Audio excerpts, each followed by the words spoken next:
Assalamualaikum warahmatullahi wabarakatuh. Halo para pejuang NIP, gimana nih kabarnya?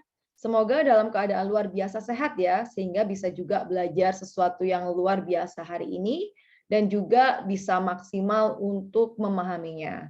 Nah, kemarin-kemarin itu banyak sekali teman-teman yang kemudian kebingungan untuk menjawab soal-soal yang berkaitan dengan pengamalan sila-sila Pancasila. Maka dari itu, hari ini saya juga tertarik untuk membahas hal itu. Tapi lagi-lagi juga demikian teman-teman, selalu saya sampaikan bahwa ini adalah versi saya, sehingga teman-teman boleh juga punya versi yang berbeda, dan apabila tertarik untuk mendiskusikannya, saya juga insya Allah sangat senang untuk membalas komentar yang teman-teman sampaikan di kolom komentar. Sehingga itu nanti akan bisa menjadi forum yang luar biasa untuk kita berbagi pengetahuan. Seperti itu ya.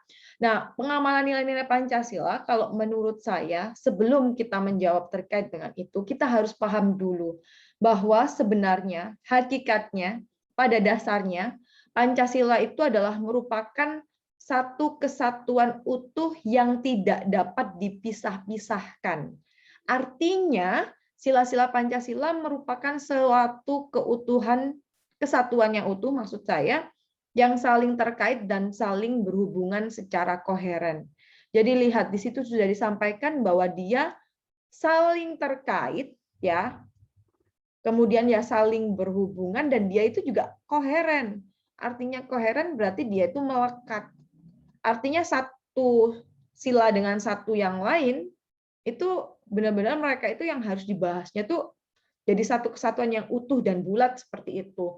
Tapi ternyata kalau kita mengerjakan tes wawasan kebangsaan, di situ masih banyak sekali soal-soal yang kemudian menanyakan terkait peristiwa ini nanti, atau tindakan ini nanti, atau mungkin alasan ini nanti, sesuai nggak sih dengan salah satu sila Pancasila? Kalau sesuai, sila yang mana yang sesuai? Nah, ini yang kemudian menyebabkan berbagai macam perdebatan itu muncul di antara para pejuang ASN gitu ya.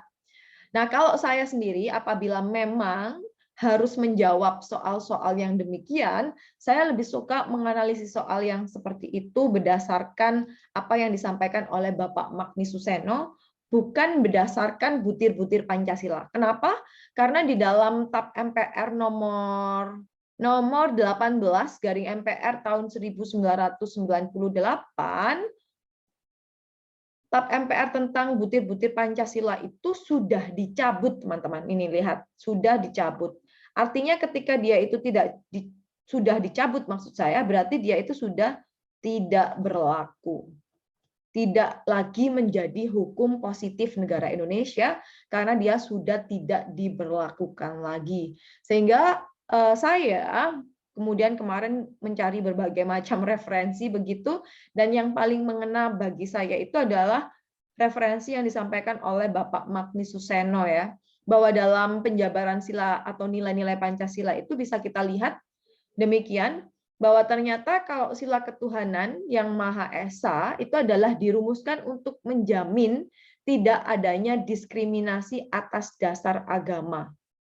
Jadi di sini, bagaimana kemudian negara itu memfasilitasi adanya kebebasan beragama.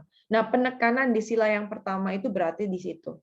Kemudian untuk sila yang kedua, bahwa sila kedua itu merupakan atau petunjuk adanya jaminan pelaksanaan hak-hak asasi manusia. Jadi bagaimana kemudian kita berperilaku toleran terhadap manusia yang lain. Dan kemudian kita juga tidak mendiskreditkan mereka apapun kekurangan atau kelebihan mereka. Sehingga dari sini juga akan muncul sebuah frasa atau kata gitu ya. Kalau misalkan orang yang tidak berperilaku sesuai dengan nilai-nilai kemanusiaan itu akan dikatakan bahwa dia itu tidak bermoral.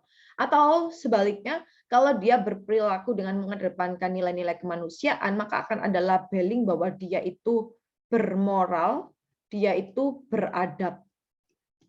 Sehingga kalau nanti nuansanya sudah mengarah ke seperti ini, dia biasanya akan dekat dengan sila yang kedua. Kemudian untuk yang sila ketiga, di sini adalah menegaskan bahwa rasa cinta bangsa Indonesia, ya, Jadi di sini bagaimana wujud kecintaan kita, bagaimana kita menjunjung tinggi negara kita, itu adalah sila persatuan Indonesia. Kemudian ketika kita menjunjung tinggi negara kita, di sini juga disampaikan bahwa kita juga tidak boleh menolak dan juga menutup diri dari negara di luar Indonesia. Ini artinya kita juga aktif untuk menggalang perdamaian. Nah, ini menunjukkan bahwa kita itu berperilaku sesuai dengan nilai-nilai persatuan Indonesia. Sehingga di sini kalau sudah ada bagaimana kita kemudian menjalin kerjasama, bagaimana kita memupuk persatuan, itu biasanya jelas masuknya adalah arahnya ke sila yang persatuan Indonesia atau sila yang ketiga. Nah, kemudian untuk sila yang keempat, penekanannya adalah komitmen terhadap demokrasi. Sehingga bagaimana kita kemudian bisa menerima hasil dari permusyawaratan atau bagaimana kita mendukung kebijakan yang sudah dibuat oleh pemerintah kita. Nah, ini adalah bagian dari sila kerakyatan. Jadi bagaimana demokrasi itu ditegakkan nilai-nilainya, nah itu berarti bagian dari sila kerakyatan. Sedangkan untuk sila keadilan sosial, arahnya itu adalah bagaimana kepengentasan kemiskinan. Sehingga dengan kata lain, ini nanti adalah bagaimana kita itu mencapai tujuan negara, yaitu mensejahterakan rakyat. Sehingga di dalamnya pun juga ada perilaku-perilaku yang kemudian tidak melakukan diskriminasi terhadap minoritas dan kelompok-kelompok lemah. Jadi benar-benar yang bagaimana kita itu mewujudkan apa yang disebut dengan keadilan sosial atau keadilan bagi masyarakat luas. Nah, ini adalah dasar yang saya gunakan ketika harus menjabarkan nilai-nilai Pancasila yang diminta oleh soal. Sehingga di sini saya memberikan contoh bagaimana kita kemudian menelaah sebuah peristiwa yang atau sesuatu hal yang memang gencar dilakukan selama masa pandemi ini, yaitu vaksinasi, untuk menjabarkan sila-sila atau nilai-nilai Pancasila tadi yang ini juga begitu, dia adalah satu kesatuan. Satu program saja vaksinasi itu juga bisa merupakan bentuk dari pengamalan 5 sila Pancasila. Ya. Pertama, kalau kita menitik beratkan pada vaksin itu adalah program yang dibuat pemerintah dalam rangka, jadi highlight-nya, penekanannya di sini, dalam rangka melindungi segenap bangsa. Jadi kalau nuansanya tujuannya adalah yang dibahas, maka ini adalah sesuai dengan sila yang kelima. Kemudian kalau dari program vaksinasi ini yang kemudian kita bahas adalah bagaimana kepatuhan rakyat untuk mengikuti vaksinasi, atau perlunya mendukung kebijakan pemerintah sebagai warga negara yang baik. Nah, kalau penekanannya di sini, berarti dia masuknya adalah di sila yang keempat. Nah, kemudian masih sama-sama dengan berkaitan dengan vaksin, tapi kalau kemudian di sini menanyakan bukan menanyakan ya, menyampaikan bahwa di sini adalah perlu adanya didukung oleh semua pihak. Jadi ada kerjasama yang ini nanti tujuannya agar tercipta kekebalan komunal gitu ya, kekebalan masyarakat atau herd immunity, maka ini adalah pengamalan dari sila yang ketiga. Nah, kemudian ketika di sini yang di high tech atau dititik beratkan itu adalah pada alasan-alasan kenapa sih kita menaati kebijakan dan juga vaksin, yang alasannya ini adalah karena alasan-alasan kemanusiaan atau tindakan-tindakan yang di sini beradab ketika kita itu berada di masa pandemi, maka dia di situ adalah penjabaran dari sila yang kedua. Maka kalau di sini penekanannya adalah bagaimana kita berperilaku sebagai makhluk Tuhan menghadapi kondisi pandemi ini, maka ketika kita di sini mewujudkan perilaku yang berkaitan dengan nilai-nilai ketuhanan, yang salah satunya di situ adalah dengan berdoa misalnya, maka ini jelas sesuai dengan sila yang pertama. Gimana? Tambah bingung? Semoga tambah mencerahkan dan juga tambah wawasan ya, sehingga nanti kita memiliki pertimbangan yang lebih baik ketika dihadapkan pada soal-soal. Nah, untuk selanjutnya di sini juga untuk mengasah juga, kemarin kan juga banyak sekali ya soal-soal yang kemudian ditanyakan kepada saya.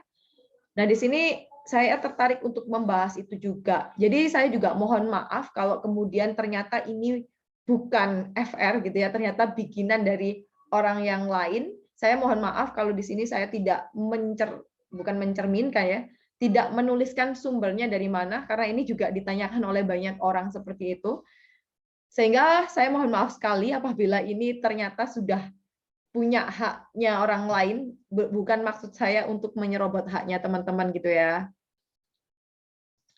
Nah, di sini ditanyakan, sejatinya pendidikan menjadi aspek fundamental bagi setiap orang.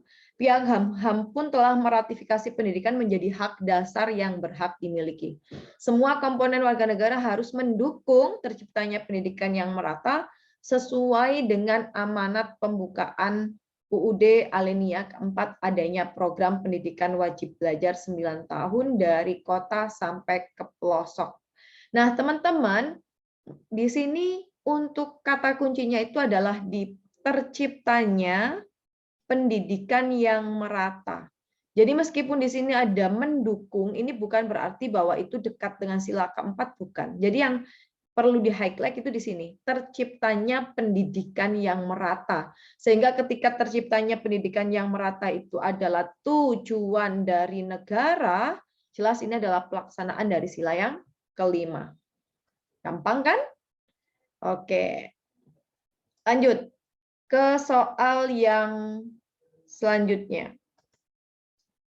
Nah, ini juga kemarin rame ya, karena ada berbagai macam versi. Sekali lagi, ini adalah versi saya. Nah, Andi adalah peserta tes ASN 2021 yang telah melakukan pendaftaran di website SSC ASN. Karena akan mengikuti seleksi yang lokasinya di luar kota, keesokan harinya Andi segera mendatangi posko vaksinasi untuk disuntik vaksin. Andi beranggapan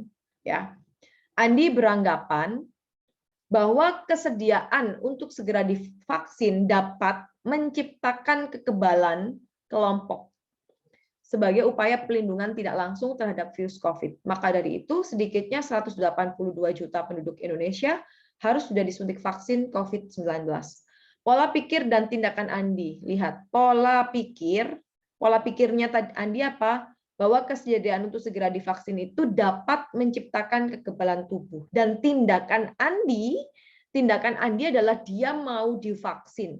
Dan mau divaksin itu berdasarkan anggapan untuk menciptakan apa yang disebut dengan herd immunity ya. Maaf kalau tulisannya sangat luar biasa gitu ya. Herd immunity itu berarti di sini harus ada kerjasama dari berbagai pihak. Sehingga kalau di kerjasama dari berbagai pihak, jelas dia adalah pengamalan dari sila yang ketiga. Gimana? Kalau ada yang mau berdiskusi, boleh sampaikan di kolom komentar. Nah, ini soal yang terakhir. Sejak pandemi melanda Indonesia, pemerintah mencanangkan program untuk pengendalian COVID yang juga beriringan dengan pemulihan ekonomi nasional. Sektor pariwisata dan ekonomi kreatif menjadi sorotan pemerintah, khususnya sektor kesehatan, mulai dari infrastruktur kesehatan hingga kelaikan alat-alat penunjang seperti APD, obat, dan juga fasilitas vaksin. Mulai kuartal 1 tahun 2021, pemerintah mulai menggratiskan vaksin secara nasional. Sikap dan tindakan yang mencerminkan Anda mengamalkan sila yang ketiga. Yang A, mendukung kebijakan pemerintah dan senantiasa taat terhadap prokes serta bersedia divaksin demi kekebalan komunitas. Ya. Jadi demi kekebalan komunitas. Berarti di sini lebih dekat dengan sila 3 ya. Coba yang B, membantu pemerintah dalam menyukseskan program vaksin melalui vaksin gotong royong. Nah, di sini kalau yang namanya vaksin gotong royong itu kan vaksin yang dilakukan di setiap perusahaan itu ya. Sehingga kalau di sini membantu pemerintah dalam menyukseskan program vaksin melalui vaksin gotong royong, ini tuh lebih dekat kepada yang sila ke-5-nya. Kemudian menghargai dan mengapresiasi para tenaga kesehatan dan relawan yang telah berkorban untuk pemulihan negeri. Berarti di sini menunjukkan bahwa kita itu menghargai orang yang sudah di situ bekerja keras untuk memulihkan kondisi negara, begitu ya. Sehingga tindakan ini jelas menunjukkan bahwa kita itu menjadi seorang manusia itu adalah manusia yang beradab, sehingga dekat juga dengan sila yang kedua. Kemudian memberikan santunan atas nama instansi kepada pihak yang membutuhkan tanpa memandang agama dan antar golongan. Berarti ini juga lebih dekat dengan sila yang kelima.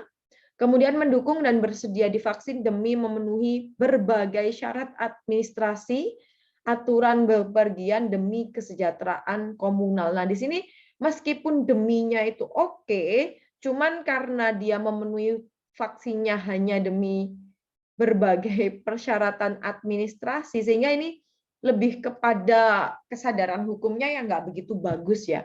Sehingga kalau kemudian nanti ini dikaitkan dengan kesadaran hukum, ya, di sini lebih dekat dengan yang sila yang keempat. Seperti itu. Sehingga jawabannya adalah yang A. Gimana? Gampang kan? Nah, semoga nantinya ketika teman-teman SKD juga gitu tercerahkan untuk menjawab, dan itu nanti juga skor TWK-nya jadinya 120 plus plus plus, dan teman-teman harus percaya ya bahwa sukses itu adalah jumlah dari upaya kecil yang diulangi dari hari ke hari. Jadi kalau sampai sekarang kemudian masih merasa bahwa TWK itu susah, maka silakan diulangi hari ke hari gitu ya belajarnya ya, supaya nanti ketika SKD itu benar-benar terwujud kesuksesan, yaitu 120 plus plus plus. Begitu teman-teman, insya Allah itu saja sharing kita hari ini. Semoga apa yang saya sampaikan bermanfaat, dan selamat berjuang. Semoga sukses di CPNS 2021. Wassalamualaikum warahmatullahi wabarakatuh. Selamat melanjutkan aktivitas ya.